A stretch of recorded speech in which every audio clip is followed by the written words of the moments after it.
Bonjour à toutes et à tous. Les confidences littéraires ont la chance de venir aujourd'hui à la rencontre de l'écrivain Nicolas Destiendorf à l'occasion de la sortie de son dernier livre, Petit éloge de la gourmandise, publié aux éditions François Bourin. Bonjour Nicolas. Bonjour.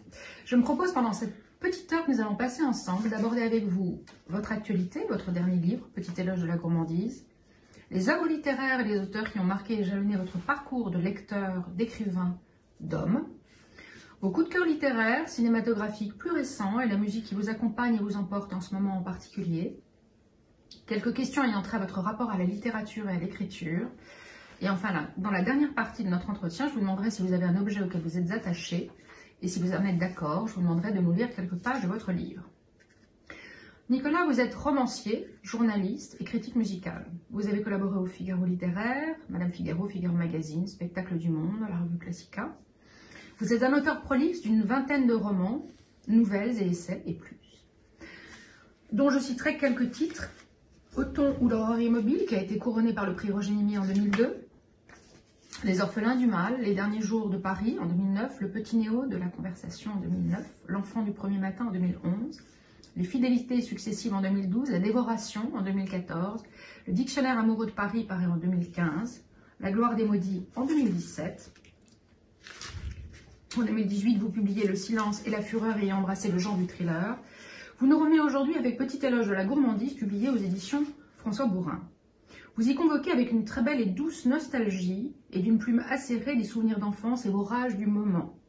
Vous y évoquez tour à tour les abats, le champagne, que vous n'aimez pas, le dépucelage de votre première table étoilée, Marcel, le bistrot au chef flamboyant, McDo, qui a la franchise de son mauvais goût et mérite votre respect, l'art de cuisiner, la nèfle du Japon, sur laquelle peut-être nous reviendrons tout à l'heure, la critique gastronomique et votre ami François Simon, que vous appelez Tonton, l'apéritif, la brasserie Lippe, une société mâle parfaitement burnée, que vous opposez à l'Empire Coste, en passant par les haribots, les figues, les plats canailles, le sablé, la nostalgie des tables et cuisines révolues, la tête de veau de Jean-Pierre Vigato et de son remarquable et regretté Apicius, le tête-à-tête de veau avec votre fils aîné, le cappuccino Nescafé que j'ai eu la chance de tester et goûter.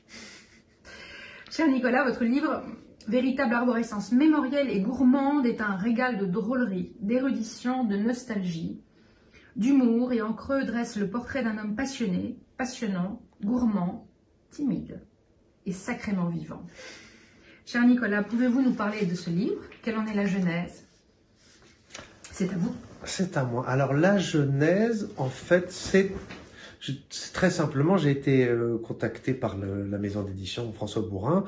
En fait, ils ont une collection qui s'appelle Petit éloge, qui a déjà une 10 ou une quinzaine de titres à son actif. Il y a le Petit éloge du running fait par Cécile Coulon. Il y a le Petit éloge du surf de Joël de René. Il y a toutes sortes de choses, je les ai pas tous en tête, mais il y a le baiser, la tendresse. Et moi, l'éditrice, en fait, qui était une amie, savait que j'aimais beaucoup les bonnes choses, que j'avais un léger penchant pour les activités gastronomiques, de gourmandise, le plaisir de la table. Et elle m'a dit, fais-nous un petit éloge de la gourmandise. Et j'ai dit, d'accord, mais je ne voulais pas faire un travail théorique, ou sociologique ou voilà, ou religieux, que sais-je. J'ai dit d'accord, mais je vous fais ça sous la forme d'une sorte de mini dictionnaire amoureux, c'est-à-dire c'est pas un abécédaire mais presque, en fait, où chaque entrée convoque des souvenirs pour parler du plaisir d'un mets, d'une viande, d'un produit, et que ça fasse une forme d'autoportrait par nourriture interposée, c'est-à-dire c'est à la fois très narcissique et totalement revendiqué, très gourmand et totalement égocentré. Voilà. Très bien. Alors, est-ce qu'on peut revenir sur certains chapitres? Alors, la nèfle, dans le désordre. Alors, la nèfle, c'est un fruit que j'aime beaucoup, que les gens connaissent mal, parce qu'il passe peu de temps chez nos marchands de primeurs. C'est un fruit qui vient plutôt d'Afrique du Nord ou même du Japon. C'est une sorte d'abricot agrumeux, et c'est en fait, moi, c'est un souvenir d'enfance. C'est vraiment si je puis dire, un fruit méditerranéen. Et il y en avait dans une maison de famille dans laquelle j'ai grandi quand j'étais tout petit, sur les hauteurs de Nice, au-dessus des studios, près des studios de la Victorine. Et c'est un des plus anciens goûts que j'ai dans ma mémoire gustative, justement. Enfin, c'est une sensation. Et chaque fois que j'en mange, et ça c'est proustien, c'est le principe, c'est une petite madeleine. Et puis c'est quelque chose qui correspond exactement à ce moment du printemps où la nature reprend ses droits et où l'instinct reprend ses droits. C'est-à-dire qu'il y a toujours cette fin de l'hiver où le début du printemps, on ne sait pas, on reste encore un petit peu renfermé sur soi. Et tout à coup, il y a ce moment où un matin, généralement ça se passe un matin, où tout à coup, l'air sent différemment. Il y a quelque chose de palpable dans l'air, dans dans la texture de l'oxygène, même en ville. Et les gens ont un regard différent. Tout à coup, on aperçoit les jambes des femmes, comme dans le film de Truffaut. Enfin, il y a quelque chose, il y a une sorte de sensualité générale qui passe à ce moment-là dans la nature et dans l'esprit, même dans la société. Et la nef arrive exactement à ce moment-là. Donc pour moi, c'est indissociable, de ce réveil général des sens qui arrive au printemps et qui passe. La nef, ça dure un mois. Et quand tout à coup arrive l'été, cette espèce d'effervescence de l'air, de jubilation, ça pèse pour devenir quelque chose de plus lourd, de plus copieux. C'est comme exactement la couleur des feuilles des arbres ou au moment du vert tendre, c'est quelque chose d'incroyablement délicat et subtil. Et après, c'est le bon vert bien épais, un peu épinard des arbres de l'été. Donc voilà. Tout ça pour parler de la nef. Vous dites que c'est une promesse de l'été, d'ailleurs, c'est très très joli. Absolument. Très joli. Alors on va passer à un truc beaucoup plus... Alors les abats. Parlez-nous des abats, parce que quand même, là, il y a un vrai sujet. Les abats, entre les abats et moi, c'est une histoire d'amour depuis très très très longtemps. On va peut-être aborder le thème de l'andouillette, qui en fait, l'andouillette a été ma porte d'entrée dans l'univers de la tripe.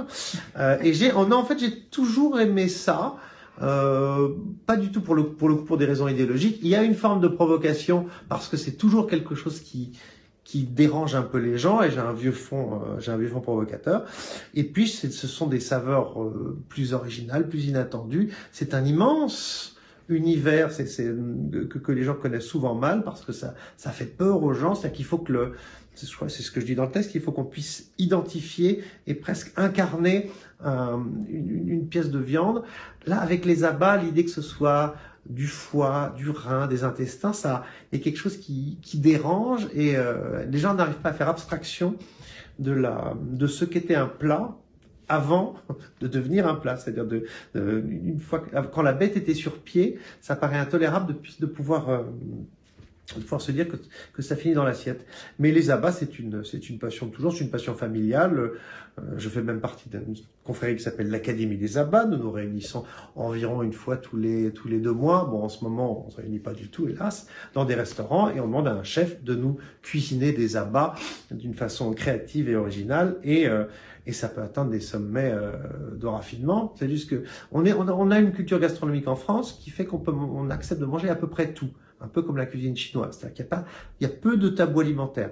Et les abats, c'est un pan immense de cette culture. C'est une culture très populaire, les abats, parce que c'est la nourriture qui coûte peu cher, qui est riche en, je crois, enfin, qui est pas mauvaise pour la santé, qui n'est pas grasse, contrairement à la charcuterie. Et donc il y a tout un côté j'aime bien la face B des choses, j'aime bien le côté moins connu des univers, même les livres moins connus ou les films moins connus de certains auteurs. Les abats, c'est pareil, c'est un peu la face B la face B de la boucherie. D'ailleurs, les tripiers avant, il y en avait beaucoup. La maladie de la vache folle a été redoutable pour cette corporation.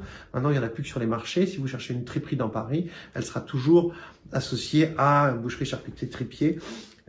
Donc c'est pas, voilà, une fois de plus, c'est encore mon côté nostalgique. J'aime bien, c'est une sorte d'Atlantide de l'univers culinaire. Voilà. C'est un goût que vous partagez avec votre fils aîné, ce que vous dites?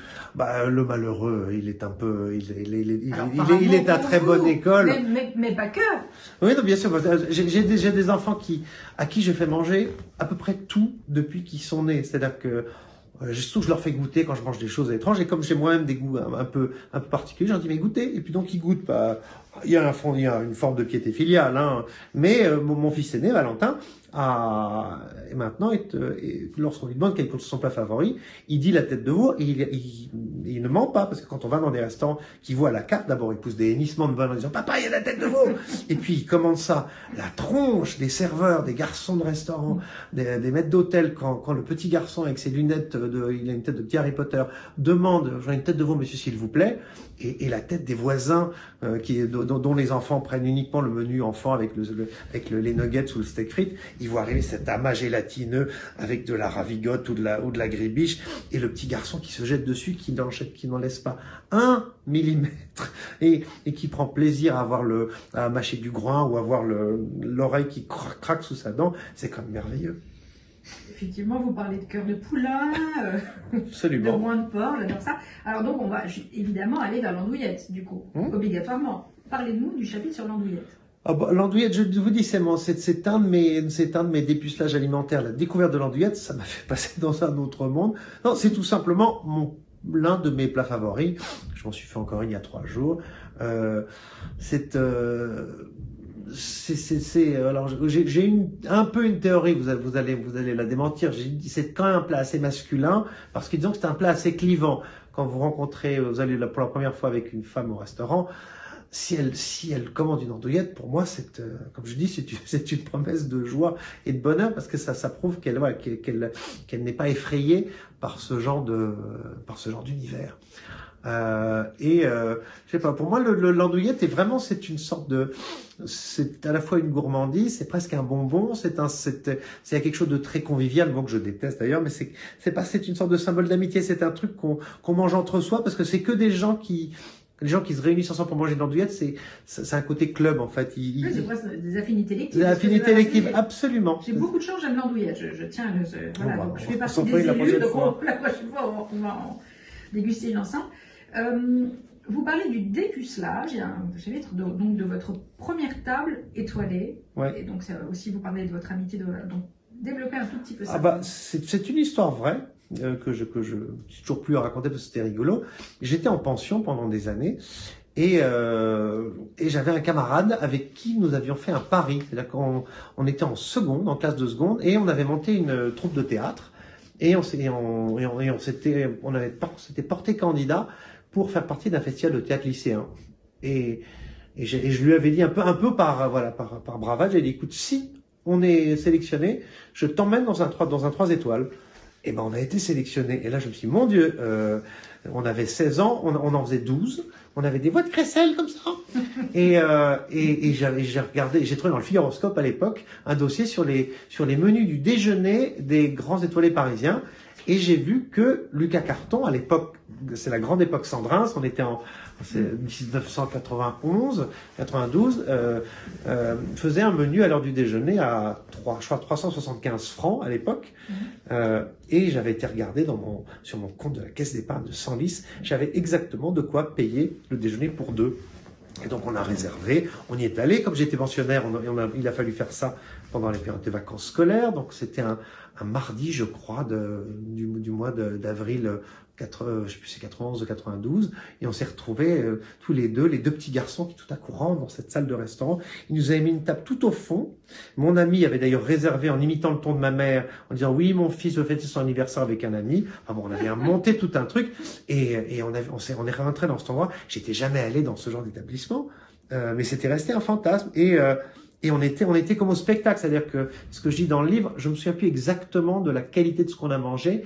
On était nimbé dans une atmosphère générale, c'est-à-dire que c'était presque en plus ce qu'on était en train de manger. On est rentré dans le film, quoi. On est passé de l'autre côté du miroir, on est entré dans l'écran. Et ça, c'était un souvenir absolument merveilleux. Et alors depuis, j'ai pratiqué beaucoup d'autres 3 étoiles, mais ça reste un moment assez inoubliable. Voilà.